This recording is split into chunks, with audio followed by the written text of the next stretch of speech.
Guys, welcome to Malayalis vlogs. അപ്പോൾ ഇന്ന് വ്ളോഗല്ല, ഇന്ന് ഞാൻ നിങ്ങൾക്ക് മുന്നിൽ അവതരിപ്പിക്കുന്നത് ഒരു കഥയാണ്. കഥ എന്ന് പറഞ്ഞു കഴിഞ്ഞാൽ കഥ കേൾക്കാൻ ഇഷ്ടമില്ലാത്തവരായിട്ട് ആരും ഉണ്ടാവില്ല അല്ലേ. അപ്പം ഞാൻ ഈ കഥ നിങ്ങൾക്ക് മുന്നിൽ പറഞ്ഞുതരാൻ കാരണം 4th സെം BSc-കാർക്ക് ഞാനൊരു ക്ലാസ് എടുത്തു കൊടുത്തിട്ടുണ്ടായിരുന്നു. ഞാൻ വളർന്ന നാളുകൾ എന്നൊരു ജീവിത കഥ. ആ കഥ എഴുതിയിരിക്കുന്നത് ട്രാൻസ് വുമൺ ആയിട്ടുള്ള അക്കൈ പത്മശാലിയാണ്. അപ്പോൾ അവരുടെ ജീവിതകഥ കേട്ടത് മുതൽ എനിക്ക് ഭയങ്കരമായിട്ട് എൻ്റെ ഹൃദയത്തെ ടച്ച് ചെയ്തൊരു കഥയാണ്.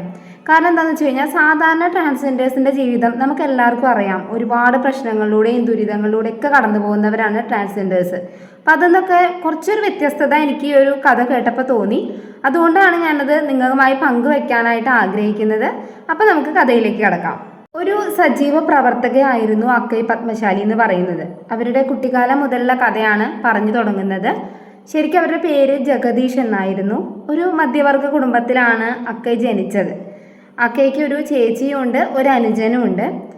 അക്കയുടെ അച്ഛൻ്റെ ജോലി ഡിഫൻസ് മന്ത്രാലയത്തിന് കീഴിലുള്ള ഒരു എയറോനോട്ടിക്കൽ ഡെവലപ്മെൻറ്റ് ഓഫീസിലായിരുന്നു. അമ്മ വീട്ടമ്മയായിരുന്നു. അക്കയ്ക്ക് ഒരുപാട് കുടുംബ ബന്ധങ്ങളുണ്ട്, അതായത് അച്ഛന് ഒരുപാട് ബന്ധങ്ങളുണ്ട്. അപ്പം അതുകൊണ്ട് തന്നെ ചെറുപ്പം മുതൽ തന്നെ അക്കയ്ക്ക് പെൺകുട്ടിയാവാൻ ആഗ്രഹം ഉണ്ടായിരുന്നു. ചേച്ചിയുടെയൊക്കെ ചെരുപ്പെടുത്തിടുക, അതുപോലെ ചേച്ചിയുടെ വളകൾ അണിഞ്ഞ് നടക്കുക, പെൺകുട്ടികളെ പോലെ പെരുമാറുക, അങ്ങനെയൊക്കെ ചെയ്തിരുന്നു അക്കൈ. ആ സമയത്ത് അച്ഛനും അമ്മയൊക്കെ അവളുടെ ആ പെരുമാറ്റം നിരീക്ഷിച്ചു കൊണ്ടേയിരുന്നു. അങ്ങനെ അച്ഛനും അമ്മയും അവളോട് പ്രതികരിച്ചു. അതായത് നീ ഇങ്ങനെയൊന്നും ചെയ്യാൻ പാടില്ല, നീ ഒരു ആൺകുട്ടിയല്ലേ, അപ്പം അതുകൊണ്ട് അതുപോലെ നടക്കണം എന്ന് പറഞ്ഞിട്ട് അവർ പറഞ്ഞു കൊടുക്കുകയാണ്, അക്കയോട് പറഞ്ഞു കൊടുക്കുകയാണ്. അച്ഛനും അമ്മയും പറഞ്ഞതുപോലെ ജീവിക്കാൻ അവൾ ശ്രമിച്ചു നോക്കിയെങ്കിലും അവൾക്കത് ബുദ്ധിമുട്ടായിരുന്നു. അങ്ങനെ ഒരു 8 വയസ്സിൽ അവൾ തിരിച്ചറിഞ്ഞു അവളൊരു പെണ്ണാണ് എന്നുള്ളത്. അങ്ങനെ അതിനുള്ള ഒരു ശ്രമമായി പിന്നീട് അവളുടെ പെരുമാറ്റത്തിൽ ഒരുപാട് മാറ്റം ഉണ്ടായി. പെണ്ണത്തം കൂടിക്കൂടി വന്നു എന്ന് വേണമെങ്കിൽ പറയാം. അതായത് ഒരു സ്ത്രീകളെ പോലുള്ള പെരുമാറ്റമൊക്കെ കൂടിക്കൂടി വന്നു. അങ്ങനെ അച്ഛനും അമ്മയ്ക്കും ഇത് സഹിക്കാൻ പറ്റാതെ അവർ പിന്നീട് തല്ലാനും ഉപദ്രവിക്കാനൊക്കെ തുടങ്ങി അവളെ. എന്തൊക്കെയാന്ന് വെച്ച് കഴിഞ്ഞിട്ടുണ്ടെങ്കിൽ വല്ലാതെ ഉപദ്രവിച്ചു എന്ന് പറയുന്നുണ്ട്. ഒരുപാട് പീഡനങ്ങൾ അവൾ ഏറ്റുവാങ്ങിയിട്ടുണ്ട്. ഒരു പെൺകുട്ടി ആകണം, പെൺകുട്ടികളുടെ കൂടെ കളിക്കണം എന്നതാണ് അവളുടെ ഏറ്റവും വലിയ ആഗ്രഹം എന്നുണ്ടായിരുന്നത്. അച്ഛന് ഏറ്റവും വിഷമമുണ്ടായിരുന്നത് അവരുടെ അന്തസ്സിനെയും മാന്യതയും കുറിച്ചാണ്. അതായത് നാട്ടുകാരും ബന്ധുക്കളൊക്കെ അവരോട് ഇങ്ങനെ പറയും. അതുപോലെ ഇവളേനെ ഒമ്പട്ടു, അതുപോലെ തന്നെ സംഘം, ചക്ക എന്നിങ്ങനെയുള്ള മോശമായ പേരുകൾ വിളിച്ചിട്ടാണ് അഭിസംബോധന ചെയ്തിരുന്നത്. അപ്പം ഇതൊക്കെ കേൾക്കുമ്പോൾ ഏതൊരു മാതാപിതാക്കൾക്കും സഹിക്കാൻ പറ്റില്ല. അത് അവരെ പറഞ്ഞിട്ട് കാര്യമില്ല. സ്വന്തം മക്കളെ ഇങ്ങനെ പറയുമ്പോൾ ആർക്കും അത് സഹിക്കാൻ പറ്റുക. ഇങ്ങനെയുള്ളൊരു അവസ്ഥയിൽ ഒരു അനുഭവം അവൾ പറയുന്നുണ്ട്. എന്താണെന്ന് ഞാൻ പറഞ്ഞുതരാം. ഇന്നും ഓർമ്മയുണ്ട് ആ ദിവസം. പെൺകുട്ടികൾക്കൊപ്പം കളം വരച്ച് വട്ടുകളി കളിക്കുകയായിരുന്നു. വട്ടുകളി പറഞ്ഞാൽ നമുക്കറിയാമല്ലോ, കേട്ടിട്ടുണ്ടാവും. അപ്പോൾ അതിനിടയിൽ അച്ഛൻ കയറി വന്നു, നീളമുള്ള ഒരു ഇലക്ട്രിക് വയറും കൊണ്ട്. കളിയിൽ മുഴുകിയിരുന്ന എന്നെ എല്ലാവരും നോക്കി നിൽക്കെ അച്ഛൻ അടിക്കാൻ തുടങ്ങി. ബോബ് കട്ട് ചെയ്ത് ചെറുതാക്കിയ മുടിയായിരുന്നു എനിക്കന്ന്. മുടിക്ക് കുത്തിപ്പിടിച്ച് അച്ഛൻ എന്നെ വീട്ടിലേക്ക് വലിച്ചു കൊണ്ടുവന്നു. അടുപ്പിൽ ഒരു പാത്രം വെള്ളം തിളയ്ക്കുന്നുണ്ടായിരുന്നു. അച്ഛൻ അതെടുത്ത് എൻ്റെ കാലുകളിൽ ഒഴിച്ചു. ഇനി ഞാനൊരു പെൺകുട്ടിയെ പോലെ പെരുമാറാതിരിക്കാൻ വേണ്ടി. അപ്പോൾ സത്യം പറഞ്ഞു കഴിഞ്ഞാൽ ഈ ഒരു ഭാഗം വായിച്ചപ്പോൾ എനിക്ക് സത്യം പറഞ്ഞാൽ നല്ല സങ്കടമായിട്ടോ. കാരണം എന്താണെന്ന് വെച്ചാൽ നമുക്കത് സഹിക്കാൻ പറ്റാത്തൊരു കാര്യമാണ് ഇപ്പോൾ നടന്നത്. ഒരു അച്ഛൻ എന്ന നിലയിൽ അച്ഛൻ്റെ നിവർത്തികേട് കൊണ്ടായിരിക്കാം ഇങ്ങനെ ചെയ്തിട്ടുണ്ടാവുക. എന്നാലും ഒരു കുട്ടിയോടും ഇങ്ങനെ പെരുമാറാൻ പാടില്ലല്ലോ. അങ്ങനെ ആ സമയത്ത് ആ കുട്ടിയുടെ വയസ്സെന്ന് പറയുന്നത് ഒരു 7 വയസ്സാണെന്ന് പറയുന്നുണ്ട്. ആ കുട്ടി അലറി വിളിച്ച് കരയാൻ തുടങ്ങി.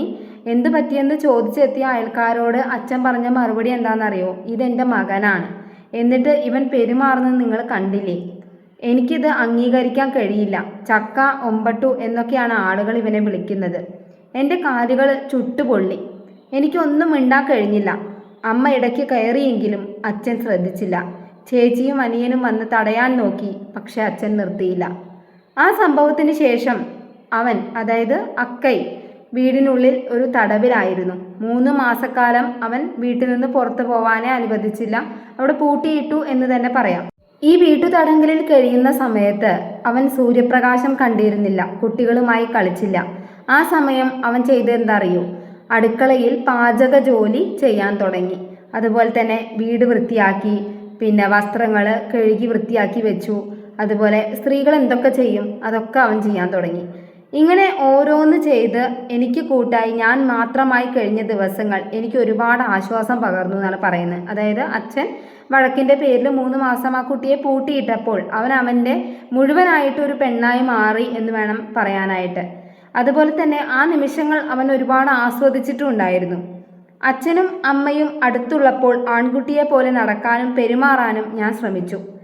അത് എളുപ്പമായിരുന്നില്ല. വളരെ നേർത്ത ശബ്ദമാണ് എൻ്റേത്. അന്നൊക്കെ ഡബിൾ റോളിലായിരുന്നു നമ്മുടെ അക്കൈ പെരുമാറിയിരുന്നത്. അതായത് ഞാനൊരു പുരുഷനാണ്, പക്ഷെ ഞാൻ സ്വയം കണ്ടത് ഒരു സ്ത്രീ ആയിട്ടാണ്. അപ്പം അച്ഛൻ്റെ അമ്മയുടെയൊക്കെ മുന്നിൽ പുരുഷനായിട്ട് അഭിനയിക്കും, അല്ലാത്തപ്പോൾ സ്ത്രീ ആയിട്ട് മനസ്സിൽ വിചാരിക്കും. ആണുങ്ങൾക്കുള്ള ആശുപത്രിയിൽ വീട്ടുകാർ എന്നെ കൊണ്ടുപോയി. അവിടുത്തെ ഡോക്ടർമാർ അച്ഛനോട് പറഞ്ഞു, നിങ്ങളുടെ മകൻ പക്കയാണെന്ന്. അവരെനിക്ക് എന്തോ മരുന്ന് തന്നു. എൻ്റെ തലയിലും നെഞ്ചിലും പുറത്തും ജനനേന്ദ്രിയത്തിലും വയറുകൾ ഘടിപ്പിച്ചു. എന്താണ് സംഭവിക്കുന്നതെന്ന് എനിക്ക് മനസ്സിലായില്ല. ആകെ പേടിച്ച് തളർന്നു പോയി. ഡോക്ടറും അച്ഛനും അമ്മയും നോക്കി നിൽക്കെ വസ്ത്രങ്ങൾ ഊരിയതുപോലും എനിക്ക് നാണക്കേടായി തോന്നി. 2-3 മാസങ്ങൾക്ക് ശേഷം അവരെന്നെ ഒരു മന്ത്രവാദിയുടെ അടുത്ത് കൊണ്ടുപോയി. അവിടെ ചെയ്യാത്തതായിട്ട് ഒന്നും ഉണ്ടായിരുന്നില്ല. എൻ്റെ ശരീരത്തിൽ എന്തോ ദുരാത്മാവുണ്ട്, ചെകുത്താൻ ബാധിച്ചിട്ടുണ്ട് എന്ന മട്ടിൽ ഒരുപാട് തല്ലി. ആര്യവേപ്പിലയും നാരങ്ങയും മഞ്ഞളും കുങ്കുമവും കൊണ്ടുള്ള പ്രയോഗങ്ങൾ ഉണ്ടായി.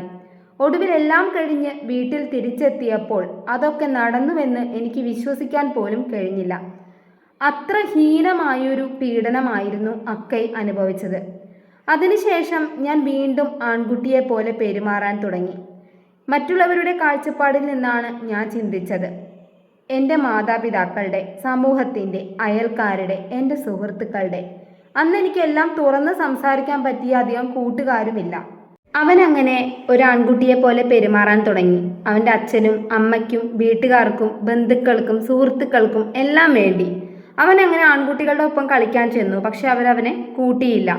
അങ്ങനെ അന്നൊക്കെ നമ്മുടെ അക്കയെ അനുഭവിച്ച ഏകാന്തത അത്രമാത്രമായിരുന്നു. അത് പറഞ്ഞറിയിക്കാൻ പറ്റില്ല എന്ന് പറയുന്നുണ്ട്. ആരുടെയും കൂടെ കൂട്ടാത്തത് കൊണ്ട് തനിച്ചിരുന്ന് കളിക്കുന്ന ഒരു സ്വഭാവമായിരുന്നു അക്കയ്ക്ക് ഉണ്ടായിരുന്നത്. അങ്ങനെ കളിയൊക്കെ കഴിഞ്ഞിട്ട് അക്കൈ തിരിച്ച് വീട്ടിലെത്തുന്ന സമയം എന്ന് പറഞ്ഞു കഴിഞ്ഞാൽ ഭയങ്കര ധൃതിയായിരിക്കും. അതായത് വേഗം വീട്ടിൽ ചെന്നിട്ട് വേണം മേക്കപ്പ് ഇട്ട് ഒരു സ്ത്രീ ആയിട്ട് അണിഞ്ഞൊരുങ്ങാൻ. ആ ഒരു ആഗ്രഹത്തിലാണ് അക്കൈ ഓടിപ്പോവുക. ലക്ഷ്മി ദേവിയുടെ ഒരു വലിയ ഭക്തയായിരുന്നു അക്കൈ.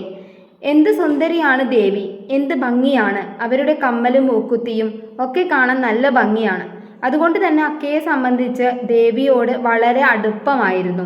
ഇതെല്ലാം എനിക്ക് സംഭവിക്കുന്നത് ദേവി ഒരു പരിഹാരം കണ്ടെത്താൻ കഴിയില്ലേ എന്ന് അക്കയെ പ്രാർത്ഥിച്ചിട്ടുണ്ട്. ദേവി ശരിക്കും അക്കയ്ക്കൊപ്പമുണ്ട് എന്നാണ് തോന്നിയിരുന്നത്. ബാംഗ്ലൂരിലെ ചാമരാജപേട്ടയിൽ മൈസൂർ റോഡ് ടോൾ ഗേറ്റിലായിരുന്നു അക്കയുടെ വീടുണ്ടായിരുന്നത്. അവരുടെ അടുത്തുള്ളവരൊക്കെ ബ്രാഹ്മണ സമുദായത്തിൽ പെട്ടവരാണ്. പിന്നെ അച്ഛനാണെങ്കിൽ നല്ലൊരു ദാനശീലനാണ്. പലർക്കും വായ്പ എടുക്കാൻ വേണ്ടിയിട്ടൊക്കെ ജാമ്യം നിന്നിട്ടുണ്ട്. അവർ ബാങ്കിലേക്കുള്ള തിരിച്ചടവിൽ മുടക്കം വരുത്തും. അങ്ങനെ അച്ഛൻ്റെ ശമ്പളത്തിൽ നിന്ന് അത് കുറയ്ക്കും.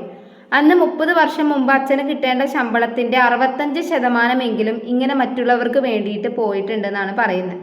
അങ്ങനെ സാമ്പത്തികമായിട്ട് ഇവർ ദരിദ്രരാവാൻ തുടങ്ങി. ഇനി അവിടുന്ന് അങ്ങോട്ട് അക്കയുടെ ജീവിതത്തിൽ ഉണ്ടായിട്ടുള്ള ദാരിദ്ര്യത്തിൻ്റെയും സാമ്പത്തിക ദുരിതങ്ങളുടെയും ഭാഗമാണ്. അപ്പോൾ അത് നമ്മൾ അടുത്തൊരു വീഡിയോയിൽ അപ്ലോഡ് ചെയ്യുന്നതാണ്. അപ്പോൾ കഥ നിങ്ങൾക്ക് ഇഷ്ടമായെങ്കിൽ ലൈക്ക് ചെയ്യാൻ മറക്കരുത്. എല്ലാവരും സബ്സ്ക്രൈബ് ചെയ്ത് സപ്പോർട്ട് ചെയ്യുക. Thank you for watching.